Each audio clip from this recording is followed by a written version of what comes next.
dililit oleh kain berwarna putih yang sangat mirip dengan kain kafan. Dan itu artinya kami semua sudah menempuh perjalanan yang cukup panjang dan juga melelahkan.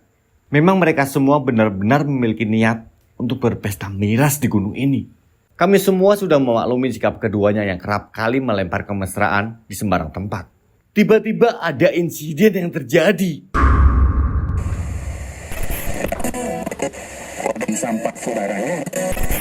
Pada saat perjalanan turun, tepatnya di Pasar Dieng, tiba-tiba saja ada insiden terjadi.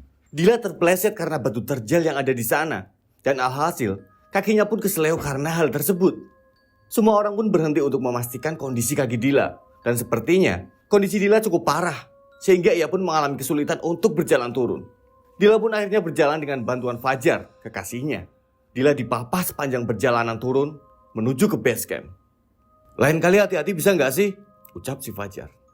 Aku udah hati-hati Jar, tapi batu ini benar-benar terjal dan aku nggak bisa merhatiin itu lagi. Ucap dari si Dila. Udah, jangan pada bertengkar. Kita obati kaki Dila di tenda aja nanti. Kebetulan Tari kan bisa mijit, iya kan Tar? Tanyaku kepada Tari. Iya, nanti aku coba obati kaki Dila. Meskipun gak bisa langsung sembuh, tapi paling gak kan bisa jauh lebih baik. Jawab dari si Tari. Dan saat kami turun, tiba-tiba saja langit mendung. Suasana secerah ini perlahan-lahan berganti dengan langit yang mulai gelap. Kabut pun perlahan-lahan mulai turun dan menghambat jarak pandang kami. Mau tak mau, kami semua pun harus bergegas turun. Sebelum jarak pandang kami semakin pendek dan kami terjebak hujan sebelum sampai di tenda kami. Kabut udah mulai turun, kita harus jalan lebih cepat lagi yuk. Jangan sampai kita terjebak hujan nantinya, ucapku kepada rombongan. Tapi kita semua harus tetap hati-hati. Jangan sampai terpeleset seperti Dila ya. Satu hal yang aku khawatirkan, yaitu badai datang di saat yang tidak tepat. Namun, aku berharap ini hanya sekedar mendung dan kabut biasa, tidak menimbulkan hujan besar, apalagi sampai terjadinya badai. Beruntung kami melewati situasi ini di siang hari. Karena kalau malam hari, tentu suasana akan menjadi sangat dingin. Dan bisa jadi, di antara kami ada yang terkena hipotermia karena suasana dingin. Kami pun bersusah payah untuk menuruni jalur pendakian menuju ke tenda kami. Sementara Dila, ia masih dipapar oleh Fajar dan dibantu oleh beberapa teman yang lainnya juga. Kabut benar-benar menghambat perjalanan kami, sehingga yang seharusnya kami bisa lebih cepat sampai di tenda, akhirnya pun melenceng dari jadwal kami. Singkat cerita, kami baru tiba di tenda saat azan maghrib berkumandang. Aku pun langsung meminta Dila untuk masuk ke dalam tenda bersama Tari. Saat itu Tari langsung dengan sigap mengurut kaki Dila yang keseleo. Sementara aku dan beberapa teman yang lainnya hanya bisa menunggu di depan tenda. Dan beruntunglah hujan tidak turun pada saat itu. Kita mau langsung turun, apa mau nginep satu malam lagi di sini? Ucapku kepada teman-temanku. Kalau kataku, lebih baik kita nginep satu malam lagi. Mengingat kondisi Dila juga belum memungkinkan. Jawab dari si Fajar. Aku juga setuju dengan Fajar. Terlebih lagi, kondisi saat ini masih sangat berkabut. Akan bahaya jika kita kejebak kabut di tengah kegelapan malam. Ya lebih baik kita menundanya saja. Timpal dari si Hasan. Yaudah, kita tunggu kondisi Dila benar-benar pulih aja dulu. Supaya kita juga bisa lebih enjoy saat turun nanti. Aku pun sebetulnya sependapat dengan mereka semua. Kondisi Dila yang masih sakit, ditambah lagi dengan kondisi alam yang kurang bersahabat kali ini, benar-benar menghambat perjalanan kami untuk turun. Daripada terjadi hal yang tidak diinginkan nantinya, lebih baik kami beristirahat satu malam lagi di sini sampai esok hari.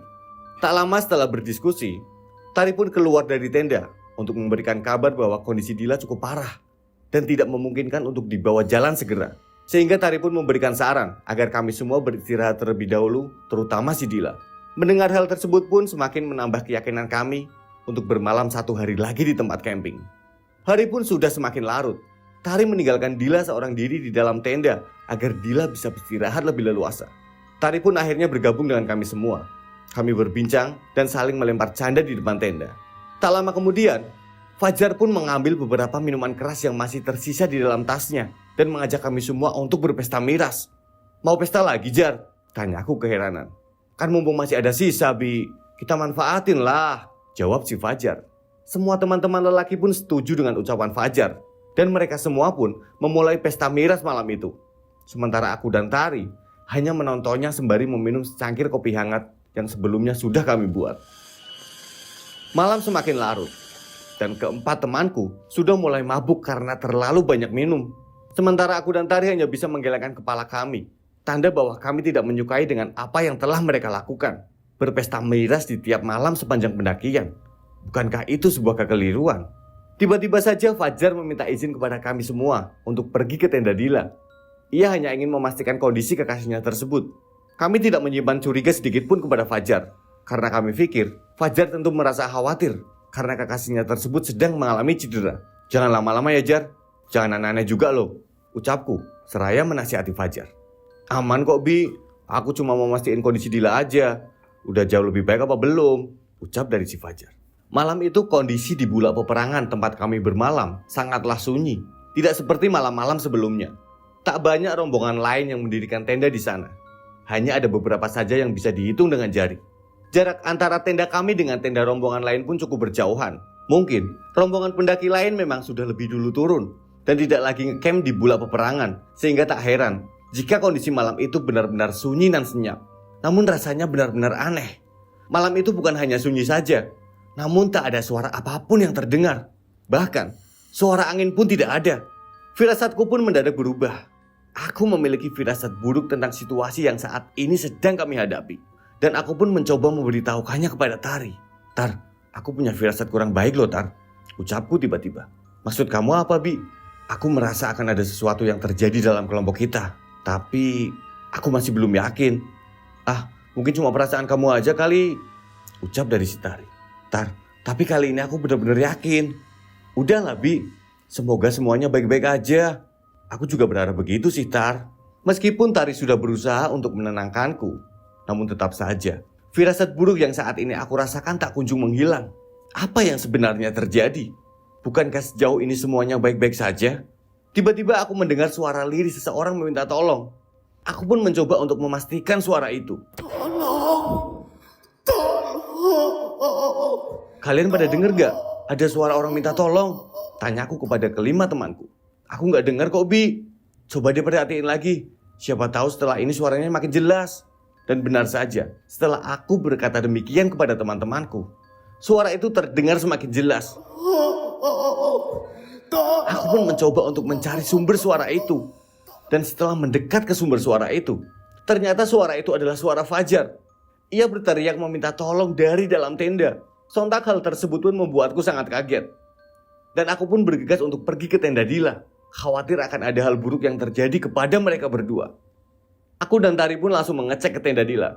Namun ketika Tari membuka tenda tersebut, ia sangat terkejut ketika mendapati Fajar dan Dila sedang dalam kondisi gancet. Saat itu hanya Tari yang mengecek kondisi keduanya. Tanpa berucap satu kata pun, Tari langsung menutup pintu tenda dan bergegas pergi ke depan dengan wajah yang sangat panik. Kenapa Tar? Mereka kenapa? Tanyaku penasaran. Tari tak menjawab pertanyaanku sedikit pun. Namun dari raut wajahnya, ia benar-benar terlihat sangat syok. Pasti ada hal buruk yang terjadi dengan Fajar dan juga Dila. Aku pun bergegas untuk memberanikan diri mengecek ke dalam tenda. Dan saat aku membuka pintu tenda, aku benar-benar dikagetkan dengan pemandangan dua temanku dalam keadaan bugil. Keduanya saling menempel satu sama lain. Fajar berada di atas, sementara Dila berada di bawah tubuh Fajar. Aku pun emosi seketika setelah melihat keduanya dalam kondisi yang benar-benar buruk. Aku marah kepada keduanya. Dasar anak setan, kalau mau mesum, lihat-lihat tempat dulu goblok, ucapku sambil naik pitam. Mendengar teriakanku, teman-teman yang lain pun segera bergegas untuk pergi ke tenda Dila untuk mengecek apa yang sebenarnya terjadi. Hingga aku begitu emosi kepada Fajar dan juga Dila. Ketika yang lain sudah sampai di tenda, mereka pun sama syoknya denganku dan juga Tari. Mereka pun sama. Mereka marah dengan kelakuan Dila dan juga Fajar karena keduanya telah berbuat mesum di tempat yang tidak semestinya. Bahkan mereka tak segan untuk bertelanjang bulat di dalam tenda mereka. Aku pun benar-benar gak habis pikir dengan perbuatan keduanya. Lantas aku pun memilih untuk menjauh dari tenda Dila. Perasaan dalam hatiku benar-benar berkecamuk. Belum selesai Fajar berulah dengan minuman keras miliknya, kini ia malah berulah lagi dengan kekasihnya tersebut dengan berbuat mesum di dalam tenda. Kami semua pun saling tatap satu sama lain. Sementara itu, Fajar dan Dila masih dalam keadaan kondisi yang sama. Mereka tak bisa bergerak sama sekali. Hal tersebut tentu membuat aku dan yang lainnya keheranan. Coba Debbie, kamu cek kondisi mereka, perintah dari si Imron. Enggak. Kalian aja. Bi, kamu kan leader, jawab dari si Imron. Dan akhirnya dengan terpaksa, aku pun kembali mendekat ke tenda mereka untuk kembali mengecek kondisi keduanya. Dan ternyata, Mereka benar-benar gancet, seperti dugaanku sebelumnya. Aku pun langsung keluar dari tenda lagi, dan tidak bisa berkata apapun lagi. Belum sempat mengatakan kondisi Fajar dan Dila kepada teman-teman yang lain, aku mendengar suara cekikikan seorang perempuan. Suara cekikikan itu terdengar oleh kami semua, dan karena ketakutan, kami pun langsung bergegas masuk ke dalam tenda. Aku dan Tari masuk ke dalam tenda Dila. Sementara itu, teman-teman yang lain masuk ke dalam tenda laki-laki. "Bi, kamu dengar kan Bi suara cekikikan tadi?" tanya dari si Tari. "Iya Tar, aku dengar. Tadi jelas banget kok." "Bi, jangan-jangan itu kuntilanak Bi." "Bisa jadi, tapi ya mau gimana lagi? Mungkin kita harus sembunyi aja dalam tenda," ucapku. "Tapi gimana sama Fajar dan Dila? Mereka kan masih dalam kondisi yang sama seperti saat kita ketemu. Nanti kita pikirin lagi deh," ucapku kepada Tari. Belum hilang suara cekikikan perempuan yang terus menghantui kami. Tiba-tiba saja terdengar suara orang berjalan ke arah tenda kami. Dan langkah itu terhenti tepat di antara tenda laki-laki dan tenda perempuan. Sontak hal tersebut pun semakin membuat kami semua merasa merinding. "Ada apa lagi nih?" ucapku sambil gemetaran. "Bi, pelanin suaramu Bi. Jangan sampai sosok ini mendengar suara kita Bi," ucap si Tari. Aku pun segera membuka mulutku sendiri agar tak lagi bersuara.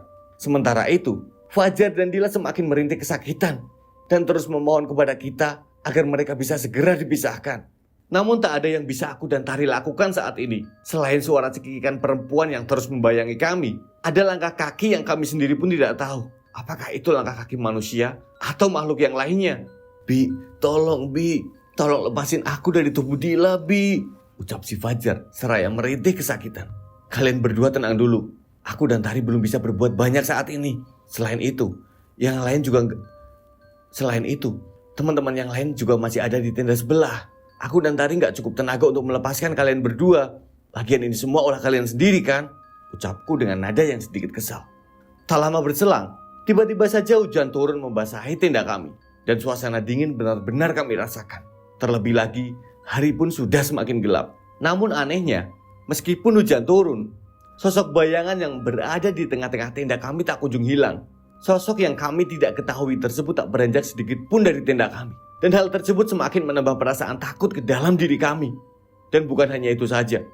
Suara cekikikan perempuan yang kami anggap adalah suara kuntilanak pun tak kunjung mereda. Justru suara tersebut semakin nyaring terdengar di telinga kami. "Rasanya aku benar-benar ingin menyudahi pendakian ini Bi," ucap si Tari sambil ketakutan. "Terlalu banyak hal buruk yang rombongan kita lakukan. Jadi tak heran jika sekarang kita mendapatkan balasannya Tar," jawabku kepada Tari. "Tapi kan aku gak ngelakuin kesalahan apapun," ucap si Tari dengan kesal. "Kita yang terus menjaga sikap dan ucapan tentu akan senantiasa dijaga kok Tar. Percaya deh," ucapku mencoba untuk menenangkan Tari. Aku pun sebenarnya merasakan apa yang Tari rasakan. Terlebih lagi, aku dan Tari di sini selalu menjaga sikap kami selama pendakian. Kami tak pernah bergabung dengan pesta miras yang dilakukan oleh Fajar dan yang lainnya. Kami juga tidak berbuat hal bodoh seperti yang dilakukan oleh Fajar dan Dila. Dan terlebih lagi, kami tidak pernah berucap kalimat kotor sedikit pun selama melakukan pendakian ini. Dan aku pun terus mencoba untuk memberikan pengertian kepada Tari. Selang beberapa waktu kemudian, hujan pun akhirnya mulai reda. Suara cekikikan perempuan tak berwujud yang kami anggap sebagai kuntilanak tadi sekarang sudah perlahan mulai hilang, entah kemana. Dari dalam tenda, aku mendengar Husein membuka pintu tenda mereka dan perlahan-lahan keluar dari tenda untuk memastikan kondisi. Mendengar perbincangan antara Husein dan teman-teman membuat aku dan Tari pun turut serta keluar dari dalam tenda kami dengan perasaan yang was-was juga. Aku dan Tari bergegas untuk menghampiri Husein dan yang lainnya. Sementara Fajar dan Dila, mereka masih berkutat di dalam tenda dengan posisi yang masih sama seperti sebelumnya. "Syukurlah kalian semua selamat," ucapku dengan lega. "Gimana dengan Fajar dan Dila?" tanya Imron menyeka ucapanku. "Mereka masih sama dan sepertinya kita harus kompak buat lepas paksa tubuh mereka agar tidak terus-menerus gancet. Karena jika hanya aku dan Tari saja yang memisahkan keduanya, rasanya kami sudah tidak lagi mampu." "Iya, kita harus segera membebaskan mereka," ucap si Tari. "Ya udah kita coba pisahkan mereka bersama-sama. Semoga kita berhasil memisahkan keduanya," timpal dari si Husein. Saat kami sedang beranjak menuju tenda tempat di mana Fajar dan Dila berada, tiba-tiba saja terdengar suara alunan gamelan yang terdengar begitu jelas. Suara cekikikan perempuan tak berwujud pun kembali kami dengar. Dan suasana malam itu benar-benar sangat mencekam. Kami seperti sedang diombang-ambingkan oleh alam. Kalian dengar kan? Sekarang ada suara alunan gamelan. Rasanya tak masuk akal jika di tengah malam seperti ini ada orang yang memainkan gamelan, sementara kita semua sedang berada di tengah hutan, ucapku kepada semua teman-temanku. Jangan-jangan ini pertanda buruk, Bi, ucap dari si Imron. Aku pengen pulang, ucap Tari sambil ketakutan. Pokoknya kalian semua jangan ada satupun yang nengok ke arah belakang. Meskipun suara gamelan itu terdengar begitu jelas di telinga kalian, kalian harus tetap berjalan ke arah depan. Dan jangan sekali-kali coba menengok ke arah belakang. Kita akan pergi ke tenda Fajar untuk segera menyelamatkan mereka, ucap dari si Husen. Emang kenapa sih kita nggak boleh nengok ke arah belakang, Sen? Bukannya kita harus memastikan bahwa kondisi di sekitar kita tetap aman sampai kita berhasil menyelamatkan Fajar dan Dila, ucapku sambil penasaran. Percaya atau tidak, kita benar-benar tidak diperbolehkan untuk menoleh ke arah belakang. Jika kita tiba-tiba saja mendengar suara gamelan, aku tidak bisa jelasin alasannya sekarang. Tapi aku mohon kalian ikuti saja ucapanku. Kita semua harus kompak, ucap dari Husen. Kami semua pun menuruti ucapan Husen. Meskipun kami semua tidak tahu alasan dibaliknya. Kami hanya berusaha untuk tetap bersikap aman. Dan kami pun bergegas untuk pergi ke tenda Fajar dengan langkah yang begitu pelan dan juga lirih. Pokoknya, kita jangan ada yang lari. Kita jalan pelan saja, tegas dari Husen. Kenapa lagi emangnya, Sen? Tanya si Imron yang penasaran. Sudah, nurut, ikuti saja, ucap dari Husen. Kami pun terus berjalan maju, tanpa menoleh ke arah belakang dan tanpa berlari. Meskipun rasa takut terus-menerus membayangi kami semua. Sementara itu, suara cekikikan perempuan itu tak kunjung juga usai. Dan tiba-tiba saja, dari kejauhan aku melihat sosok lelaki tua berbusana serba hitam, dengan tongkat di genggaman tangannya. Sosok lelaki tua itu benar-benar membuat kami semua terdiam dan terpaku. Bahkan, kami sampai tak sanggup lagi untuk melangkahkan kaki kami sendiri, karena saking terkejutnya. Kita harus gimana, Sen? Tanyaku dengan nada yang lirih. Kita udah gak bisa mundur lagi. Dan untuk maju pun, rasanya ini waktu yang kurang tepat. Sebab, sosok lelaki tua itu semakin mendekat ke arah tenda Fajar. Jawab dari si Husen. Lebih baik kita sembunyi aja yuk, ucap Tari secara tiba-tiba. Ucapan Tari mungkin ada benarnya juga. Daripada kami bergegas masuk ke dalam tenda Fajar, yang mana ada sosok lelaki tua itu sedang menuju ke arahnya. Dan daripada kami semua harus mundur, sementara di belakang kami terus terdengar suara alunan gamelan yang terus menggema. Dan lebih baik kami mencari alternatif lain dengan cara bersembunyi. Dari kejauhan, kami melihat ada pohon yang begitu besar. Dan sepertinya pohon besar itu bisa dijadikan tempat yang cocok untuk kami bersembunyi. Setidaknya, sampai kondisi kali ini benar-benar pulih. Tapi tiba-tiba, kakek tua yang berbadan bungkuk dengan jubah hitam dan juga tongkat di tangannya berhenti tepat di samping tenda Fajar dan Dila. Sontak hal tersebut pun membuat aku dan yang lainnya semakin ketakutan. Sebab, Fajar dan Dila masih dalam posisi gancet dan belum bisa keluar dari dalam tenda tersebut. Apa yang dilakukan oleh kakek tua itu sih? Tanyaku dengan sedikit gemetar. Tapi pertanyaannya, kakek tua itu manusia atau dia justru penghuni Gunung Lawu ini? Ucap dari si Tari. Dan pertanyaan Tari ada benarnya juga. Karena jika dipikir dengan logika, akan sangat mustahil ada seorang kakek yang sudah renta, bahkan badannya sudah membungkuk. Ia bisa naik ke Gunung Lawu hingga setinggi ini. Jika memang dia manusia, rasanya sangat kurang masuk di akal kami. Namun jika dia adalah penghuni Gunung Lawu, apa yang akan diperbuatnya kepada Fajar dan Dila? Apakah kakek tua itu murka dengan tindakan yang telah dilakukan oleh mereka berdua? Lalu apa yang harus kita lakukan? Kita hanya harus menolong Fajar dan juga Dila, ucap dari si Imron. Tapi gimana caranya, Imron? Kita aja sekarang bersembunyi. Dan kita takut kalau kita ketemu sama kakek tua itu, ucap dari si Husen.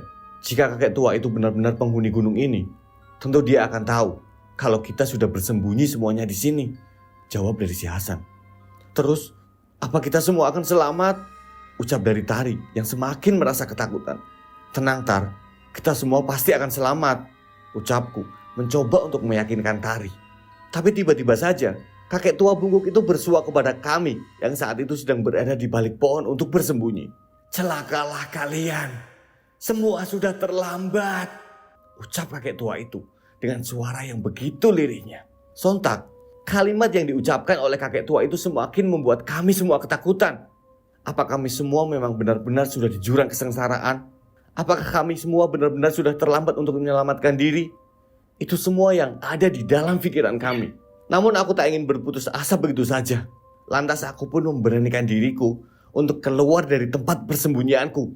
Dan aku segera mendekat ke arah kakek tua tersebut untuk meminta penjelasan sekaligus pertolongan. Perihal keselamatanku sendiri, aku memilih untuk mengesampingkannya terlebih dahulu. Aku harus pergi ke kakek tua itu. Kita tidak mungkin hanya berdiam diri saja di sini, ucapku kepada teman-temanku. Tapi apa yang akan kamu lakukan itu kan berbahaya, Bi, ucap Sitari. Kita nggak mungkin terjebak selamanya di sini, bukan? Kita harus selamat, ucapku. Tapi kalau kakek tua itu benar-benar penghuni gunung ini dan dia sudah murka terhadap kita semua, dia pasti tidak akan membiarkan kamu lepas dari jeratannya begitu saja, Bi, ucap dari si Imron. Kalau memang aku akan berakhir dalam jeratan kakek tua itu, aku mohon selamatkan Fajar dan Dila.